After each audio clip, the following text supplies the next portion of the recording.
Bueno, aquí estamos el día de hoy en un episodio de este podcast denominado Explorando la muerte y la resurrección del Hijo de Dios. Y hoy me encuentro con el mayor Juan Carrera y vamos a juntos introducirnos a este tema. Vamos a recorrer un poquito a las culturas en la antigüedad y su concepción de la muerte y de la resurrección. En este primer episodio vamos a explorar entonces estas creencias y todas estas culturas que están también descritas, algunas de ellas en las Escrituras y otras que no conocemos mucho acerca de ellos. Quiero darle la bienvenida al mayor Juan. Mayor, bienvenido a este podcast. Hola José, muy buenas tardes. Para mí es un privilegio y un placer estar contigo para conversar. Y más que impartir conocimiento, yo creo aprender acerca de este tema, como tú dices, integrante, pero además el fundamento del cristianismo como tal, que es la resurrección. Y ahí ya entró usted con todo a la temática. Y sí, la verdad, comencemos entonces, vamos a explorar esto. Usted mencionó que, bueno, es la columna vertebral, ¿no? El meollo y por qué nos diferenciamos también podríamos decir, de otras creencias religiosas, o podríamos llamar, no me gusta mucho usar el término, pero normalmente se cree como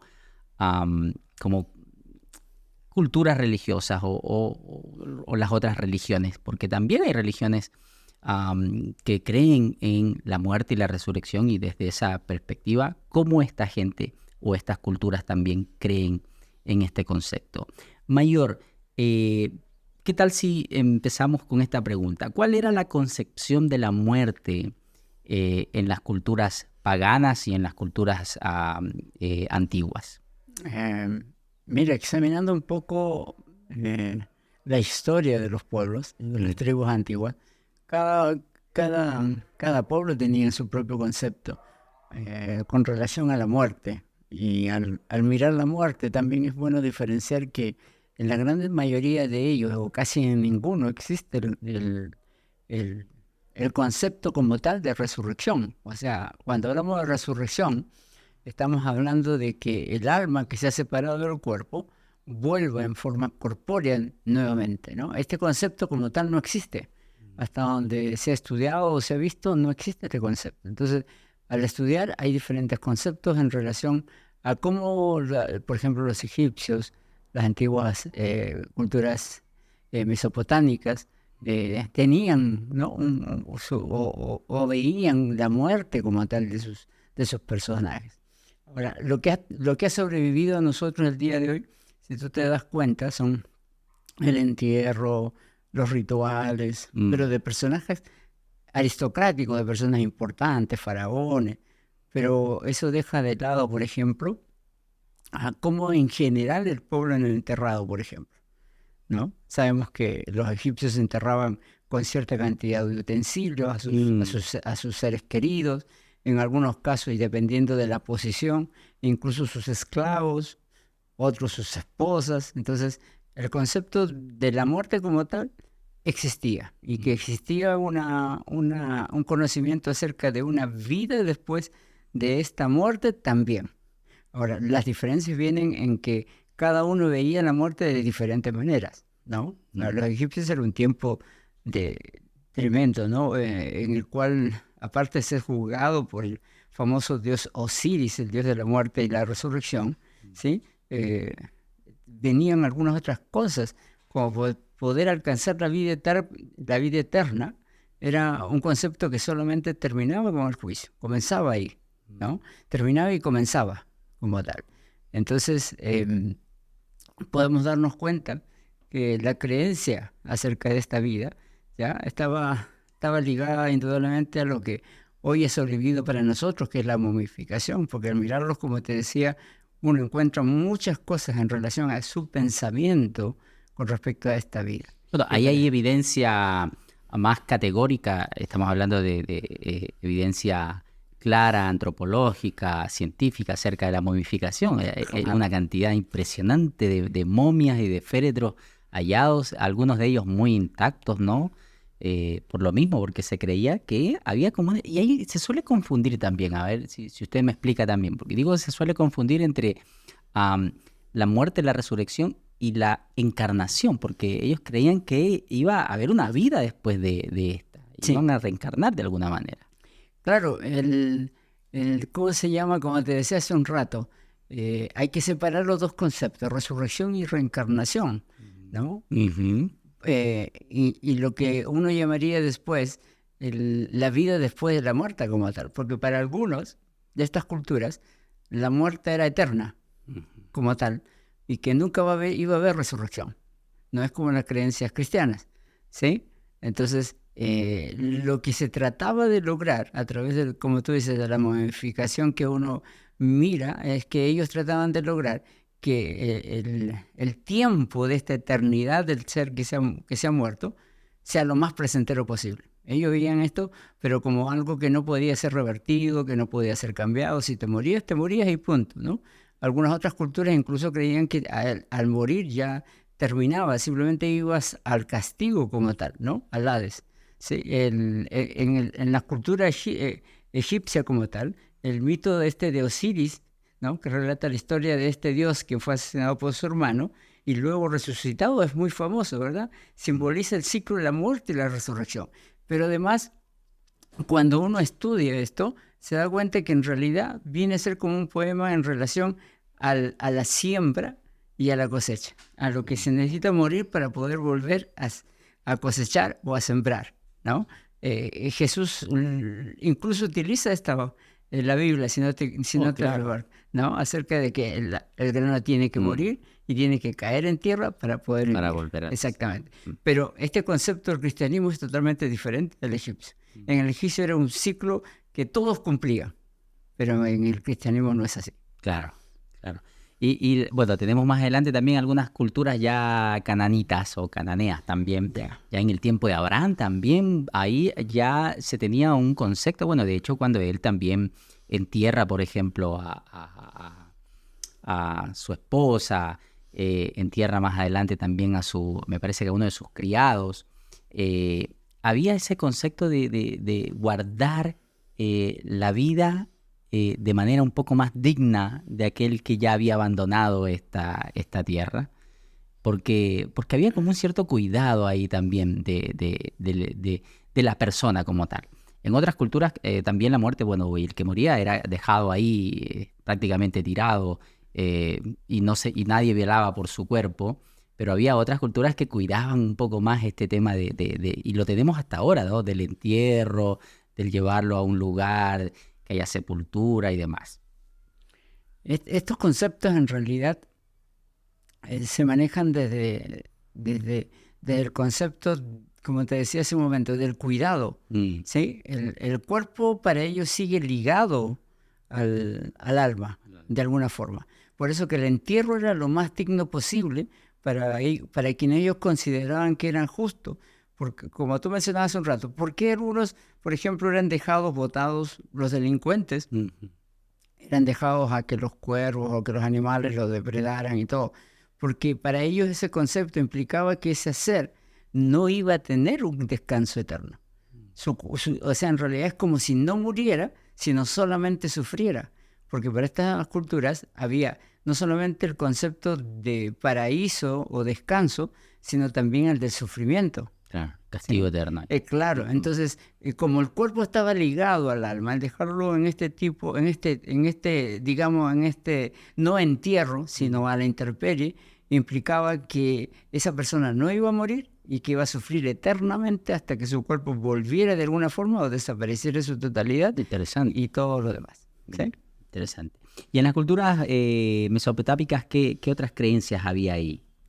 En estas culturas estaban más influenciadas por la idea de un inframundo gobernado por dos personajes, Nergal y el Esquijal, ¿no? Donde las almas de los muertos llevaban una existencia sombría, oscura, ¿sí? Entonces, lo que yo te decía, para algunos era un tiempo de felicidad, por lo cual, o tratar de hacer que sea más feliz.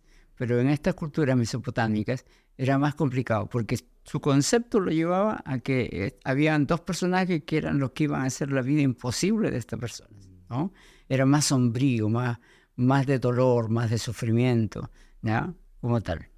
Siempre hemos tenido entonces como humanidad este concepto en nuestra mente de un ser supremo, superior, que guarda la vida, pero también otro ser que está destinado a hacerte la vida de cuadritos lo más difícil posible. Estamos hablando del bien y del mal, la oscuridad, la luz, las tinieblas, siempre han estado como ligadas, ¿no? en el ADN del ser humano. Como te decía, desde el comienzo de la vida, mira, cuando uno va a la Biblia no encuentra más que referencias claras con respecto a nosotros, ¿no? Adán, luego Abraham, luego todo ello. Pero cuando uno mira las culturas fuera del judaísmo, encuentra esta noción, como tú decías, del bien y del mal, de personajes que gobiernan el mundo como conocido para nosotros como cielo y el mundo como conocido como nosotros infierno, ¿no? Ellos reciben otros nombres, por ejemplo, para algunos era Hades, ¿no? Y no solamente el lugar, sino el que gobernaba el lugar se llamaba Hades. Entonces, dependiendo de, no sé de qué factores en realidad, como te decía, porque lo que conocemos hoy es solamente producto de aquello que, digamos, ha sido descubierto, pero no sabemos exactamente cómo el resto del pueblo en general, Claro, ¿no? tenía también la Claro. idea. Ahora, todo esto está ligado a no solamente al hecho de morir, sino estaba ligado a los rituales de la muerte, ¿sí? En cómo preparaban el cuerpo, en qué tenían que llevar, ¿no? Algunos lo preparaban material, otros física, otros trataban de dejarlo lo más digno. Y eso todavía existe incluso para nosotros el día de Hasta hoy. ahora, sí, Claro, sí. porque una persona que fallece y antes de enterrarlo, ¿qué hacemos? Mm. Lo, Se lo lo cubre, se lo Se lo maquilla, maquilla, se se lo lo pone... peina, se le pone un traje especial. Claro, ¿Sí o no? claro. No agarra y dice, ya bueno, ya se murió, lo enterramos y punto. Sí. O sea, no. Sí, porque también había también la creencia de que el cuerpo, bueno, muchos años más adelante, el cuerpo al final, aunque estaba ligado al alma, el alma era importante, decían otros, ¿no? Y entonces el cuerpo no vale nada, así que igual este cuerpo iba a ser destruido, iba a ser consumido por el polvo, pero el alma era importante, decían algunos. Entonces al final podrían decir, bueno, como el cuerpo no vale nada, entonces da lo mismo cómo lo enterremos. Pero es interesante lo que usted dice porque incluso en algunas culturas el tema de la comida, después cuando fallecían eran enterrados con una cantidad de provisión importante de comida. Ahora, cuando tú mencionas eso, por ejemplo, eso ha cambiado. Su concepto no, pero su forma sí. Claro. Porque en la antigüedad tú enterrabas al muerto con su comida. Hoy, ¿qué hacen las culturas? Por lo menos en Sudamérica. ¿Qué hacen? Van a comer Comen a la ahí con tumba. el muerto, Exactamente. como bien ¿Te das dice. cuenta? Entonces, Claro. no, el concepto como tal no ha cambiado, aunque la forma de realizarlo ha cambiado como tal. Entonces, hay que mirar que algunos conceptos con relación a la muerte y la vida después de la muerte siguen en su esencia vivos dentro del ser humano, pero que han ido cambiando conforme también el hombre ha ido, digamos, ¿no? Entre comillas, progresando también, ¿sí? Pero se han mantenido de una u otra forma, sin que nos demos cuenta hoy día al analizarlo, vemos detalles del ritual, como te decía hace un rato, el maquillarlo, el peinarlo, el ir a comer, el ir a celebrar sus cumpleaños, todo eso, ¿no? Pensar, por ejemplo, en que están todos en el paraíso, por más malo que haya sido la persona, ¿sí? En estas culturas el concepto o era uno o era el otro. Casi no existía, digamos, una dualidad en relación a esto, de que o si te ibas al cielo o al infierno. Eran pocas las culturas que Hasta ese punto, porque muchos años ya más adelante con la introducción del cristianismo y las culturas judeocristianas, nace otra percepción de la muerte y no sé si voy a nombrar la resurrección, pero más que nada de la muerte, porque ahí había todavía el tema de que la muerte era pérdida. Después más adelante la muerte es ganancia. Pero hasta ese momento era como que si hubiera visto solamente la muerte como una pérdida para las personas. Sí, como te decía hace un momento, las costumbres o tradiciones se han mantenido, pero hay algunas cosas que han, sido mutado, ¿no? Han cambiado en algunas cosas. Y en el caso del judaísmo, en el caso del cristianismo que nace del judaísmo, hay cosas que han variado. Y como te decía hace un momento, o creo que no lo hice, pero en el judaísmo como tal, en la raíz más fuerte del judaísmo, una resurrección como lo presenta el cristianismo no existe. ¿Ya? Existe el seno de Abraham, existe la muerte y el Hades como tal, pero no existe un concepto por el cual una persona vuelva a la vida con un cuerpo, sea igual o diferente. No cabía en la mente eso. No cabía en la mente.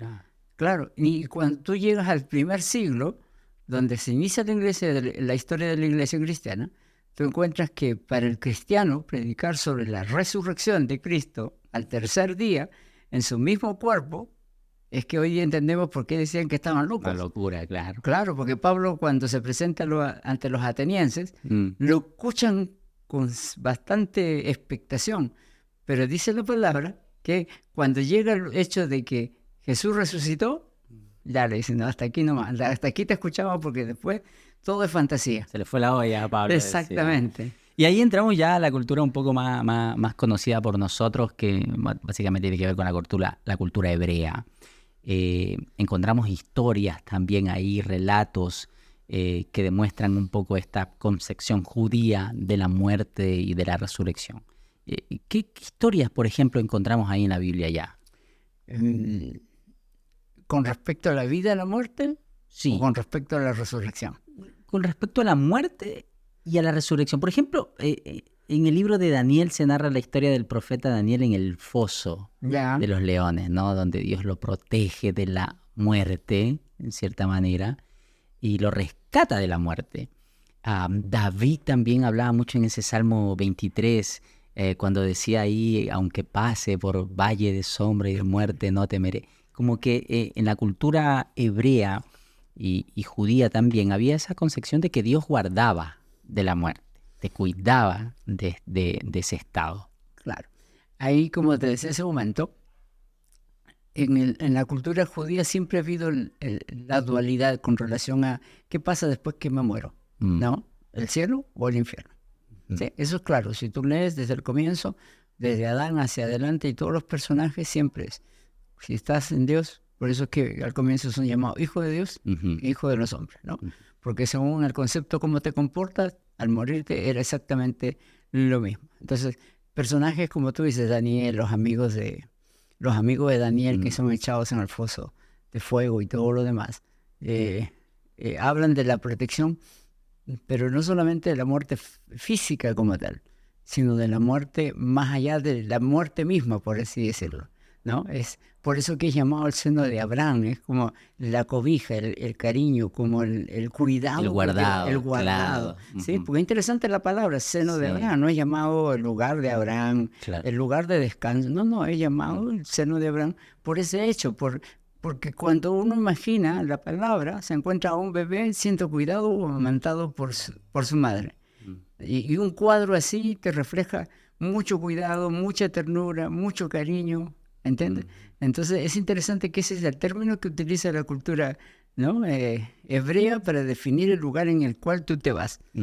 ¿Ya? Entonces podemos mirar que Dios tiene cuidado de nuestra vida, en todo momento, antes y después. ¿Sí? Y cuando tú hablabas de David, la mayoría de los salmos de David hablan acerca de este cuidado, tanto en la vida como después de la muerte. Decía que es interesante el relato de Daniel y sus amigos cuando ellos son echados, ¿no? a este horno de fuego. Ellos le dicen al rey, ¿no? Bueno, sépalo que si esto no sucede, aún así nuestro Dios nos rescatará, nos guardará, o tenían esa convicción de que aún estando en peligro, la protección, el resguardo y podríamos decir que la mano de Dios los iba a sacar de ese lugar. Bueno, y así fue. La Escritura lo menciona que ellos cayeron ahí en ese horno encendido 10 veces más de lo que se encendía normalmente, y la mano de Dios estuvo con ellos guardándolos de la muerte. Cuando todos los demás alrededor decían que ellos ya estaban muertos, la quizás la respuesta de estos varones de Dios fue tan desafiante también ante el rey, o la comprensión bíblica que tenían acerca de la muerte y el guardado, y cómo Dios guardaba la vida de sus hijos, ¿no? Sí, no solamente la historia es interesante como lo decías, y cuando, por ejemplo, uno va a la historia de Daniel, encuentra cómo el rey le dice, ¿no? Al acercarse a la mañana siguiente, ¿ha sido tu Dios capaz de guardarte de la boca de los leones? Entonces, este concepto de cuidado traspasa más allá, entonces, de los mismos personajes que lo creen, para hacer que este rey dijera, no hay Dios como el Dios de Daniel, ¿no? Entonces, Dios nos cuida. El concepto estaba muy arraigado, como te digo, en el judaísmo en relación a esto, ¿sí? Pero tampoco es un concepto que nace de la noche a la mañana. Si tú miras el proceso, cuando Moisés saca al pueblo de al pueblo de Israel de Egipto, cuando llegan al punto en estar cerca al mar antes que se divida, la idea de estos personajes es interesante, porque les dices, ¿para qué nos has traído a este lugar? ¿Para morir aquí? Mejor nos hubiéramos muerto allá y nos hubieran enterrado, ¿entiendes? Porque ellos ya estaban pensando en la muerte, no estaban pensando en el cuidado de Dios. Estaban pensando en que sus cuerpos iban a sufrir para siempre, ¿entiendes? Porque muchos de ellos habían sido influenciados por las culturas egipcias como tal con relación a esto. Entonces ellos pensaban que si no iban a ser enterrados y no eran enterrados digna y correctamente, no iban a tener, claro. Entonces ahí Dios demuestra a través de la apertura del mar y su cruz y todo lo demás que Él tiene cuidado de nuestra vida ahora y que indudablemente la va a tener más adelante, ¿sí?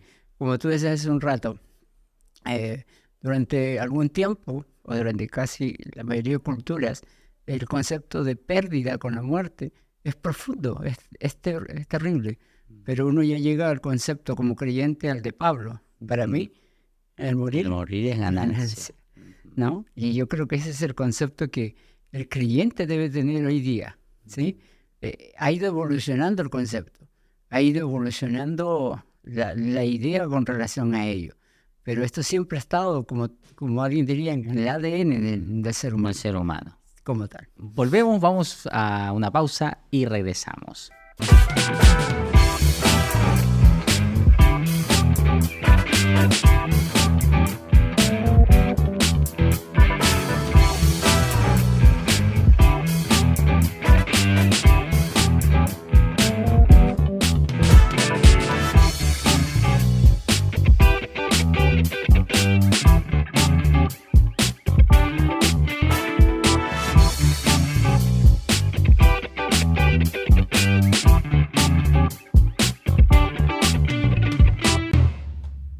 Oye, hemos vuelto y en esta etapa queremos cerrar ya con lo que ha sido el día de hoy, este podcast, donde estuvimos revisando un poco las culturas de la antigüedad y la percepción que ellos tenían o la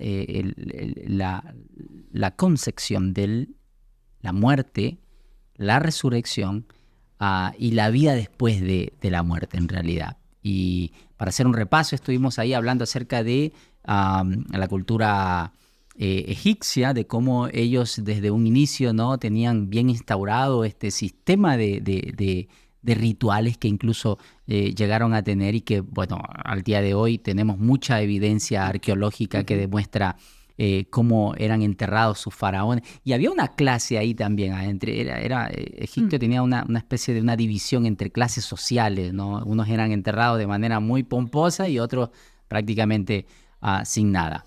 Y después hablamos un poquito acerca de la cultura mesopotámica, Persia. No sé si hemos hablado ahí algo de la cultura persia o las culturas en Persia, que tenían también acerca de este concepto de la muerte. Ahí hay una religión bastante fuerte en Persia y Mesopotamia, que eran civilizaciones muy, muy, muy parecidas. Mayor. Sí, en realidad, como tú decías, lo de Persia es relevante en el sentido que ellos creían en un juicio final y la resurrección en un paraíso celestial, ¿sí? Entonces, digamos que es importante en el concepto. Algunos hablan acerca de que tanto el judaísmo como el cristianismo fueron influenciados por estas culturas en sus creencias del día de hoy. Pero en realidad el concepto no era único en ellos, ¿no? Como decía, había diferentes. Todos creían en la vida, todos hablaban de la muerte, pero no todos tenían el concepto claro, porque nadie había vuelto de la muerte a la vida para contarle. Entonces, sus conceptos tenían relación a lo que ellos creían, a lo que ellos pensaban, o alguien les decía. No era un concepto propio, nacido de, yo creo que el cielo es así, que el infierno es así, sino de los conceptos. A diferencia, como te digo, del judaísmo, que es donde nace el cristianismo, donde es Dios el que va revelando las cosas como van a ser. A través de los profetas nos dice lo que espera, a través de los profetas en el Antiguo Testamento habla acerca del personaje que nos va a liberar, que es el Mesías. Pero hay que entender claro que el Mesías tiene un rol totalmente diferente para el judaísmo que para el cristianismo. ¿Sí? Para el judaísmo, Jesús no es, como Mesías no era Dios, ¿sí? Sino era el Mesías, el libertador, el gran hombre de Dios que venía a sacarlo. Para el cristianismo es totalmente diferente. Entonces, el hecho de la resurrección, uno diría, debiera ser el hecho más importante y que hubiera hecho que todos los judíos se convirtieran. ¿Sí? Claro. Pero no es así, porque era un concepto totalmente ajeno a ellos. Si tú, como te digo, lees un poquito sobre ello, te das cuenta que para ellos la resurrección no era un concepto dentro de la vida y la muerte. La felicidad en el paraíso eterno, la condena de los malos, ¿sí? De un Dios justo que siempre va a estar ahí con una vida eterna también. Pero el concepto de resucitar no lo tenían claro en relación a ello, y no es mencionado en la Biblia. Ninguna profecía, salvo quizás un poco el Salmos 16:10, habla de que el Mesías iba a resucitar. Habla de un siervo sufriente, nacido de mujer, nacido en tal... O sea, si tú ves todos los detalles, todos se cumplen en Jesús, ¿sí? Pero no hay una sola mención con respecto a esta profecía que podría decir que Jesús es el primero que resucita, o que el Mesías tenía que resucitar. Por eso la comprensión de los judíos hasta ese primer siglo es confusa, ¿no? Entonces, cuando vemos el día de hoy, tenemos que entender que las culturas antiguas nos han dado pie simplemente para poder saber cuál era la idea que ellos tenían. Como te decía, los egipcios, los persas, los mesopotámicos, tenían ya su concepto arraigado y vivieron de acuerdo a ello, ¿sí? Ahora conocemos que todo, cuando uno llega por fe a Cristo, encuentra que esos están totalmente alejados de la verdad como tal, ¿sí? Y ahí entonces es revolucionario este concepto que Jesús trae y dice, bueno, el Hijo de Dios es necesario que muera y que al tercer día se levante. ¡Ay, qué terrible! Eso tiene que haber sido les tiene que haber volado la cabeza a los religiosos de la época, fariseos y todos estos grupos religiosos también, porque... Claro, por eso te decía, cuando uno, desde ahora, desde este punto de vista en el cual nosotros vivimos, desde donde nosotros hoy día vivimos, nos es fácil juzgar y decir, pero ¿cómo lo van a entender? Pero estamos hablando de que el único que habla de resurrección es Jesús. Claro. Y Él es claro, en 3 días resucitaré. Sí, fue muy categórico. O sea, exacto. Entonces, como te digo, ahí choca con el conocimiento de los estudiosos, los maestros de la ley, porque como te digo, no había una sola profecía en relación a que el Mesías iba a resucitar. ¿Sí? Y esto creo que no tiene tanta diferencia con nosotros, porque cuando a veces nosotros salimos a la calle y vamos a hacer el aire libre y vamos a decir, hermanos, Cristo resucitó, Cristo vive y todo, hay una sociedad hoy en día que también realmente hay un sincretismo de conceptos ahí acerca de la resurrección, de la vida después de la muerte, y pareciera que no es tan alejado de lo que sucedía en el tiempo bíblico de Jesús con lo que estamos viviendo nosotros ahora. Y entonces la gente también dice, ¿de qué están hablando esta gente? Claro. Lo que usted decía, esto es tan loco, ¿cómo es posible? Y para algunos hay una nueva generación de jóvenes y adolescentes que estos conceptos es una cosa que nunca la han escuchado, o si la han escuchado a través de mitos, de novelas, de otro tipo, narrada y contada de otra forma, completamente distorsionada también. Sí. El mundo ha cambiado en diferentes conceptos. El mundo de hoy no es igual al del primer siglo, pero indudablemente el día de hoy es diferente en el sentido de que hay muchos pensamientos corriendo en el ser humano, ¿no? Al haber tantas, entre comillas, religiones, porque ellos lo llaman así, pero porque hay tantas religiones, testigos de Jehová que creen en el aniquilamiento, ¿entiendes? Los Hare Krishna que creen en la reencarnación, y cada uno de estas filosofías tiene una creencia que, quieran o no, han transmitido a otras personas. Claro. Entonces, el concepto, como tú dices, de las personas cambia y ya no saben qué creer. Entonces, el solo creer en la vida después de la muerte ya es complicado, ¿no? Ya es algo diferente para ellos. Entonces, tenemos que tener el cuidado necesario para tratar de que no solamente se convenzan de nuestras palabras. Y por eso es importante ahí el predicar siempre con el Espíritu Santo como tal, que es el único capaz de convencer acerca de todas estas cosas. Wow. Oye, ha sido muy interesante tener esta plática con el mayor, pero hoy vamos a dejar hasta aquí este podcast y vamos a continuar con una segunda parte de este podcast, y es básicamente cómo veían también las culturas griegas, ¿no? Las romanas, ya un poco acercándonos un poquito al tiempo bíblico. Cómo ellos tenían también este entendimiento, pero no voy a narrar mucho acerca de esto, lo vamos a ver en el siguiente episodio, así que no se pierdan este episodio y nos vemos en una próxima ocasión.